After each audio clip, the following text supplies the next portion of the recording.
आपल्या देशात क्रिकेट कमालीचं लोकप्रिय आहे। या लोकप्रियतेचा उपयोग वेगवेगळ्या प्रकारे करण्याचा प्रयत्न होत असतो, ज्यामुळे क्रिकेटला व्यावसायिक स्वरूप प्राप्त होतं। पण आता या क्रिकेटचा उपयोग जुगारासाठी देखील होतो आहे, ज्यामुळे तरुण पिढी उद्ध्वस्त होते आहे। ड्रीम 11 सारख्या गेममध्ये लाखो रुपये गमावल्याची अनेक उदाहरणं समोर येत आहेत। असंच एक उदाहरण आत्ता माझ्या समोर आहे। हा तरुण पुण्यामध्ये 80 लाख रुपये या ड्रीम 11च्या माध्यमातून गमावून बसलाय। या पैशांसाठी तो जो व्यवसाय करायचा, त्या व्यवसायाला त्यांनी विकलं। जो व्यवसाय दुकानाच्या माध्यमातून करायचा, ते दुकान त्यांनी विकलं। अनेक लोकांकडून त्यासाठी कर्जाऊ पैसे घेतले आणि आता परिस्थिती अशी आहे की हे पैसे तो परत देऊ शकत नाहीये आणि सावकारांकडून त्याच्या पाठीमागे तगादा लावण्यात आलाय। मित्रा, हे तुझ्यासाठी खूप सगळं अवघड आहे। तुझं वय सांग काय आहे आणि तू इकडे या ड्रीम 11 कडे कधी वळालास? माझं नाव ओंकार राऊत, माझं वय 25 वय। माझं सलोन होतं, ते क्लायंट आले होते, मग ते बोलता बोलता विषय निघाला की एवढे चित्त। मग त्यापासून मी थोड्यानं एक 50 रुपयावरून चालू केलं। मग त्याची मला ते 50 गेले, सवय लागली, तर मग ते एवढं प्रकरण झालं माझं। एक 6 वर्ष झालं, 2019 पासून मला ही सवय लागली। आणि त्यावेळी तू किती 8 वर्षाचा? 19 वर्षाचा? 17 वर्षाचं होतं तेव्हा मी लवकरच माझं व्यवसायामध्ये आलो। मी लवकर नॉलेज चांगलं होतं, त्यामुळे ते लवकर मला कळूनच आलं नाही, ह्यात मी गुंतत गेलो पैशाच्या ह्याच्यात। मग पहिल्यांदा 50 रुपये लावले? 50 लावले, मग नंतर 1000, 1500, 2000, मग तसे पैशाच्या ह्याच्यामध्ये पहिले आले पैसे, नंतर मग ते जात, मग त्याची लत लागत गेली। मग ते पैसे लावण्यासाठी तुझ्याकडं आले कुठून? माझा व्यवसाय होता, मग ते व्यवसायातनं जे काम करायचं, सलोन होतं, त्यातनं काम करून त्यात लावायचो पैसे। मग त्यानंतर ते पैसे संपले, मग मी क्लायंट करून घे, मग आमचे ते स्थानिक सावकार आहे त्यांच्याकडनं घे, मग त्याच्या करत करत ही चक्री झाली सगळी। बाकी म्हणजे एक सामान्य लोक बी आहे, जे माझे फ्रेंड लोक आहे, त्यांनी बी सहकार्याने मदत केली, व्याजाने नाही दिले, काय व्याजांनी दिले। पण त्याच्यामुळं त्यांना काय वाटलं, ओंकार फसवतोयच, म्हणजे मी फसवतोय। हे माझी फसवायची भूमिका नाही आहे, मी माझी चांगलीच नीती पाहतो, पण मी गुंतत गेलो त्या पैशाच्या ह्याच्यात। बाबा, तुझी बुडवण्याची पैसे नियत नाही, पण आता तू त्यांचे पैसे देऊ शकत नाही। तू व्यवसाय सुरू आहे का तुझा? हा व्यवसाय मी ऑर्डर हेअरकट हे करतो मी, ते हेअरकटवर माझं चालू। पण लोकांचे फोन येतात, मी टेन्शन, एक 20 दिवस झालं घरी गेलो नाही, बाहेर राहतोय मला। ते तुझं दुकान जे आहे, तर ते आहे का आता? तू चालवतो का दुसऱ्याच्या दुकानात काम? दुसऱ्याच्या दुकानात काम करतो, ते दुकान विकलं मी, पूर्ण गेलं। आता काहीच नाही माझ्याकडे, आता सध्या 0 आहे। आता मी विकायला लागलं तुला ते दुकान? विकायला लागलं दुकान, मला सर्व विकायला लागलं ते गेममुळं। ते माझ्यामुळं एक 5-6 जण बी, ते बी एक 30 लाखात, ते एक 50 लाखात, ते भरपूर जण बी त्या गेमच्या ह्याच्यामध्ये लोडमध्ये, भरपूर टेन्शनमध्ये। एक जणांनी जीव पण दिला त्यामुळं, मित्राने। तुझ्या मित्राने? हो। काय नाव होतं त्याचं? विजय जगताप म्हणून। कुठे राहायचा तो? वानवडीमध्ये। किती पैसे गुंतवले होते त्यांनी? 15 लाख रुपये। म्हणजे असंच स्टेप बाय स्टेप जाते, अशी डायरेक्ट गुंतवली। ही सवय कशी लागते? म्हणजे आता 50 रुपये तू गुंतवले असतील, त्याच्यातून तुला काहीतरी परतावा आला असेल, परत तू गुंतवले असतील, पण ते पैसे जातच गेले ना एवढे। जर तुझे पैसे गेले, मग तुला का नाही वाटलं की आपण थांबायला पाहिजे, आता खूपच पैसे चाललेत? पैसे आता लोकांना तर कर्ज द्यायचंय, लोकांना पैसे द्यायचे, लोकांचा तगादा असतो, मग त्यांना पैसे रिटर्न कुठनं द्यायचे? आता एवढ्या ह्याच्यावर काम होणार नाही, त्यांना आता वेळेला आपल्याला लागतं ते। आणि आता IPL मध्ये लोकांचे भरपूर पैसे गेले, कसे देणार? मग त्यामुळं बाबा येत्या 2 पैशाची आशा, त्यात ॲडव्हर्टाइजमेंट बघून मी आज 1 करोड जितलो। ते लोकांची ॲडव्हर्टाईज कंपनी करते यूट्यूबला, ह्याला, त्याच्यामुळं ते अजून गुंतत गेले। टक्के व्याजाने पैसे घेतलेत? 20%। काही 20%? किती पैसे आहेत असे घेतलेले? 40-45 लाख रुपये असे व्याजनीत। आणि असे मित्राच्याकडनं जे फ्रेंड लोक आहेत, त्यांनी हात उसनं दिलेले आहेत, ते बरं इमानदारीने, त्यांनी पाहुणेत पण आहे आमचे, त्यांनी बी हेल्प केली त्यांनी आपले, म्हणजे माझा स्वभाव चांगलाच आहे. म्हणजे हे आपले नेते त्यांना वेगळं कारण सांगितलं असेल व्यवसायासाठी पाहिजे असते. हा, मी काही सलोनसाठी पाहिजे म्हटलं, सगळ्यांना माहिती मी सलोनचं करतो, चांगली कला ही आहे. मी सलोनसाठी मागितले, त्यांना नाही माहिती गेमसाठी.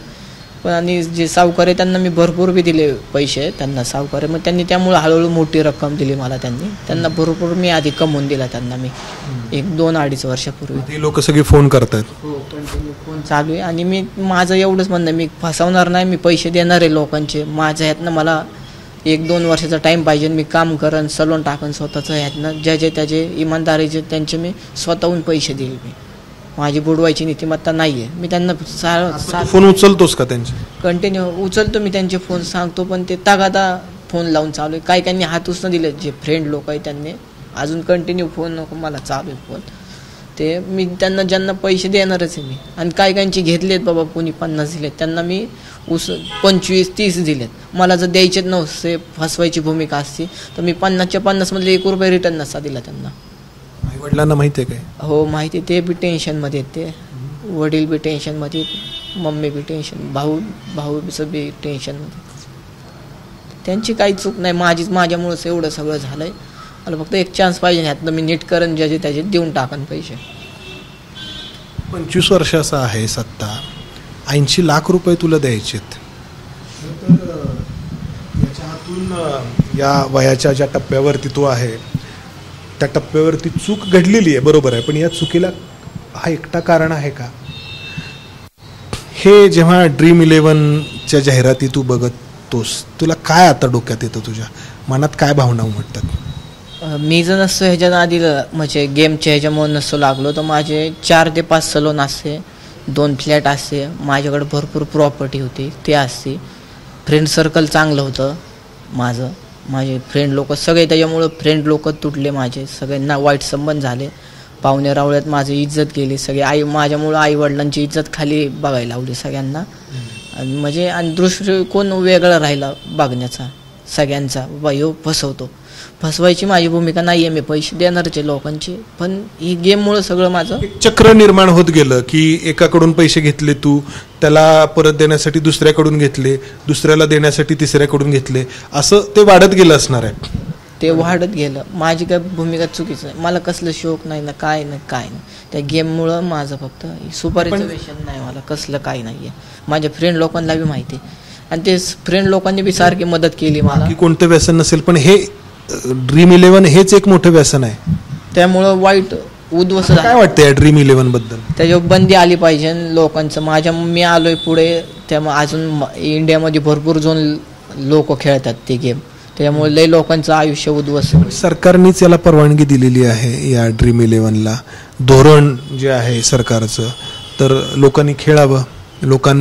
जाहिराती तर अशा आहेत की तुम्ही याच्यातून भरपूर पैसे मिळवू शकता. काही जाहिरातींमधून केस स्टडी म्हणा किंवा उदाहरणं म्हणा, तीही समोर ठेवली जातात. आता काय वाटतं, हे ज्या काही जाहिराती आहेत त्या बघितल्यावर डोक्यात राग येतो तुझ्या, की हे काय? राग येतो. मी लय जणांकडनं जे वकील साहेब आहेत त्यांच्याकडनं लय जणांकडे मी विचारपूस बिली, काय करता येईल का, हात पाय म्हणजे त्याच्यावर काय करता येईल का, ॲक्शन घेता येईल का. ते बोलले ती मोठी कंपनी इंडियाला स्पॉन्सर करते, काहीच होणार नाही तुझ्याकडनं, तू काही केलं तरी काहीच होऊ शकणार नाही.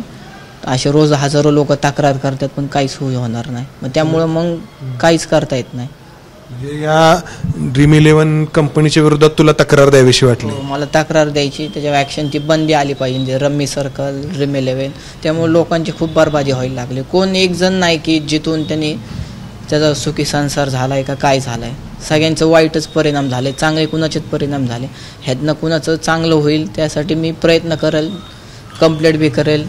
याच्याकडे खूप चांगली कला आहे, कारण आम्हाला त्यांनी जे काही फोटो दाखवले तर खूप सगळे नावाजलेले लोक किंवा ज्यांना आपण सेलिब्रिटी म्हणतो अशांचे जे काही हेअर कट्स असतील किंवा मेकअप असेल तर तो हा करतो. आणि त्यामुळं त्याच्या सलूनच्या क्षेत्रामध्ये वय जरी 25 असलं तरी याचं चांगलं नाव आहे.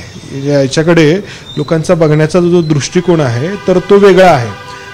मात्र ह्या सगळ्यामुळं खूप मोठा ताण तुझ्यावरती दिसतोय, तुझ्या चेहऱ्यावरती.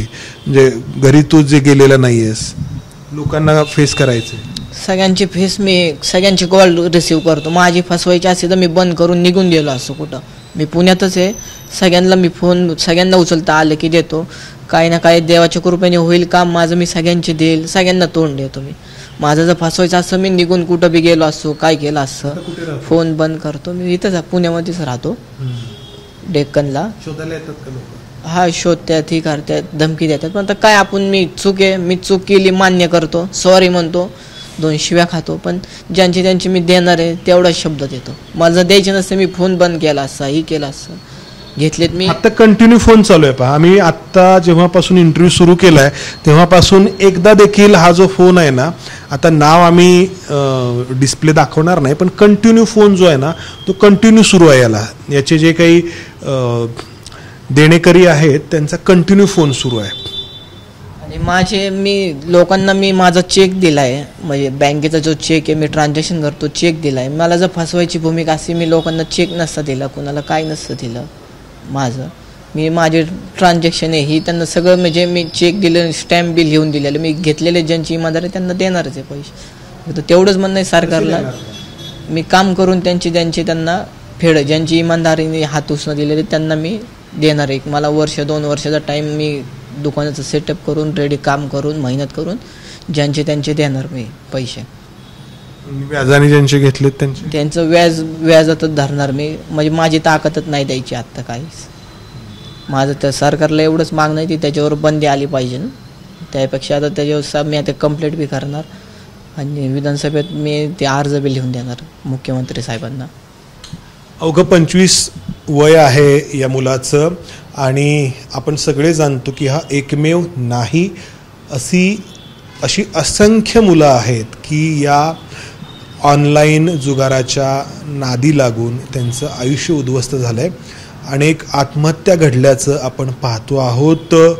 वयाच्या ज्या टप्प्यावरती ही मुलं आहेत तिथे त्यांचा पाय घसरला, त्यांच्याकडून चूकच झाली, पण त्याहून अधिक मोठं कारण हे या ऑनलाईन जुगाराच्या बाबतीत राबवण्यात आलेल्या सरकारच्या धोरणामध्ये आहे. कारण या सगळ्या ऑनलाईन जुगाराच्या जाहिराती आणि त्या जाहिरातींमुळं प्रभावित होणारी ही तरुण मुलं नक्की कोणत्या अवस्थेला पोचत आहेत. आत्महत्येचे विचार मनामध्ये अनेकांच्या येत आहेत. तुझ्या आले असतील? हो, भरपूर आले, पण माझ्या सहनशीलता आहे तेवढी. मी सहन केलं, भरपूर सहन केलं. माझ्यासारखं कोण असतं? कुणी सहन नसतं केलं, एवढं कोणी सहन नसतं. तर अशा परिस्थितीत ही मुलं जगतायत, अनेकांना सहन होत नाही, ते आत्महत्येचा मार्ग कवटाळत आहेत. त्यामुळे गरज आहे ती या ऑनलाईन जुगाराबाबतच्या धोरणाचा पुनर्विचार होण्याची. कॅमेरामन अमोल गवाळे, समंदार गुंजारी, एबीपी माझा, पुणे. एबीपी माझा, उघडा डोळे बघा नीट.